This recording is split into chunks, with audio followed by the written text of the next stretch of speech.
Hey,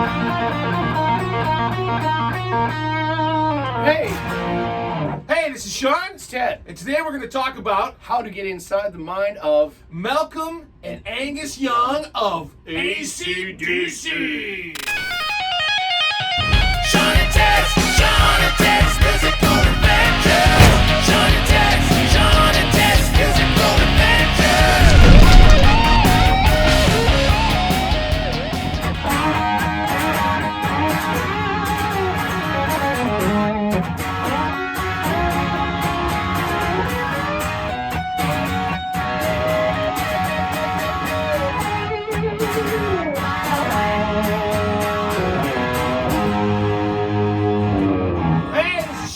Ted. And this is Shawn and Ted's Musical Adventure. Episode 9. Yeah, episode 9. Number 9. Lucky number 9. Number 9. And today we're going to talk about how to get inside the mind of Malcolm Young And Angus Young. from AC/DC. Wow. Yeah. These guys, you cannot be a rock fan or study rock guitar without studying these guys. These You two have to get inside their These minds. two are, I was thinking about this earlier, these two guys are like Joe Perry and Whitford, I'm going to say Ron Wood and Keith. Well, I would say they're essentially they're the original. But you know what I'm saying? They're the guitar teams. Guitar teams. They're the quintessential guitar team for sure. Yeah. One is sort of hyper and anxious and plays crazy lead, and the other one just sits back, part of the rhythm section, pounds on the chords. One of the best rhythm guitar players in the world, in my opinion. Yep. So I mean, I think you got to do a little bit of a history lesson really quick, not to bore you. Yep. They're born in England from sort of poor, low middle class family. They moved to Australia. Yep. Their older brother becomes a pop star. Georgie Young becomes a pop star, and so from an early age, they see that it's possible.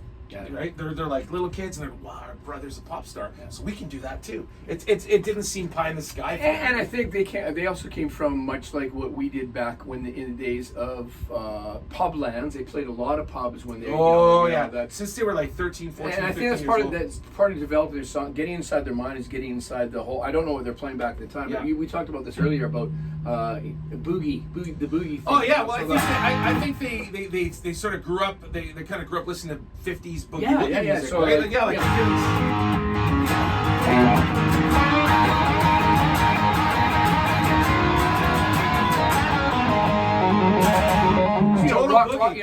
Let's swill some basically 12-bar boogie is an A, but a very common thing to do. Listen to Chuck Berry. Yeah. I know that Angus Young was a big Chuck Berry fan, and you can hear it all. Well, I'm thinking of songs like If You Want Blood and High Voltage. That's all that's boogie woogie rock on steroids. Yeah. Really loud. Just giving her kind of. So getting inside the mind. They're little kids. They're watching their brother become pop stars. A pop star. So they're right at an early age. It's like, hey, this is the family business. And one obviously went in the way of going, being lead guy. Yeah, I think as they developed and played together, they sort of took their own roles and stuff like that. And then their brother, I think, as he sort of was getting out of the pop thing, became a producer. That's right. Perfect timing. He decides to develop his little kid brothers. That's right. And geez, talk about the universe. Talk about being destined to being in the biggest band in the world. And so that's kind of cool. It's family business. Very supportive family. So I think from and I think, like I said, we talked about this before. The rest of the band in there, whether it was Brian Johnson or Bon Scott, the singers, they had a really good team of players around them too. Yeah, I think because they were good leaders. I think they were. Malcolm Young was the leader of the band. Yeah, because they had a couple different guys. A guy named, I think, Dale Evans was a singer. They had a few different singers, but that was the magic combination. And it probably took, like I said, I don't really know. It would be interesting to go back and hear some really early demos of those guys to see where they were. But from I guess the late 70s through till now, I mean, they've just developed. Like you said, you once said they have kind of 3 songs and they kind of just keep rewriting. They rewrote the same three songs over and over again, and that's cool, man. That's formula rock. Yeah. You want to go to? I've seen those guys a couple times live, and it was 2 hours of just monstrous head banging. The 2 hours felt like 10 minutes. It was just insane. And we talked about stylization, like once again getting back to the blues bass, like the old. Yeah, Angus Young was essentially a blues player, right?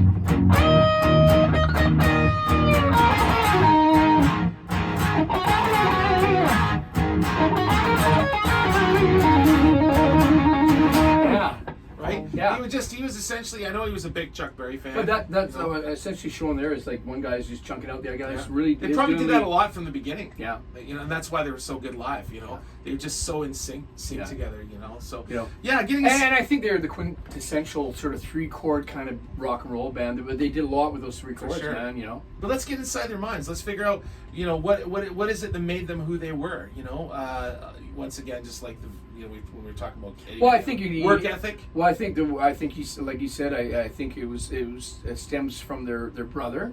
Yeah. Obviously. Yeah. Growing up. Very supportive. Didn't Probably fight. growing up in Australia. Yeah, You yeah. know, pretty tough. Badass, tough Australia. I mean, I've been down there not for a long Yeah, time, but yeah. those guys down there just there's a different attitude. Yeah. So you know they're inside these pubs and they're not like the pubs like here. It's like Yeah. old school pubs of days gone by. If you went to where we live, if you go up to Prince George and you go up to the country where all the loggers are, that's what it is down there. Exactly, Yeah. man. It's and you know, And I'm sure they're like, you know, it's not. I'm not sure it wasn't chicken wire, but I'm sure they had to play certain Well, songs. I've heard stories where this is a good sort of insight inside the mind of Angus Young, where you know he was young as one of their first shows, and he was nervous as hell, and he ended up just moving around on stage for 2 reasons, because he was nervous and he had all this nervous energy, but also too didn't want to get hit by beer bottles, you know. So and you and I have talked about this before, where you talk about, you know, he took a weakness and turned it into a strength. That's right. That's a really Well, strong he sign of the mind. developed that character. See, he's like this sort of devil little boy, Yeah. schoolboy character. Yeah. And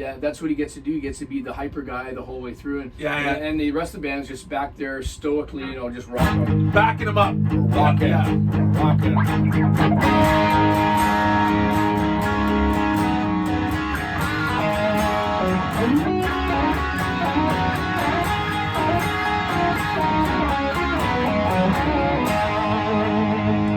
I try to do those little Angus Young double stops. He loves those sort of. That's so Angus Young. Yeah. But yeah, I think they just. But in the end, I think part of their mindset is they developed what I would consider to be sort of a blueprint for a lot of rock and roll guys from Journey. They reinvented rock. Yeah, I mean they like I said before, they do all those, which is like Motley Crue. Yeah. Well, I don't think that they're innovators. You know. Yeah. When I get inside the mind, they're definitely that. But they had minds. how many songs have that 120 beat sort of thing, you know? Yeah, exactly. No, totally. I mean, when I watched the show, it was like 2 hours of the same tempo, basically. Yeah, I mean, they don't really do ballads. No. They don't really do like really super fast songs. No, You know? Well, they're basically going back to the inside their minds. Yeah. I think they're a reflection of sort of blue collar mentality, blue collar attitude. You know, they weren't super intellectuals. They were, you know, I'm not saying they weren't smart. No, Smart no. as hell.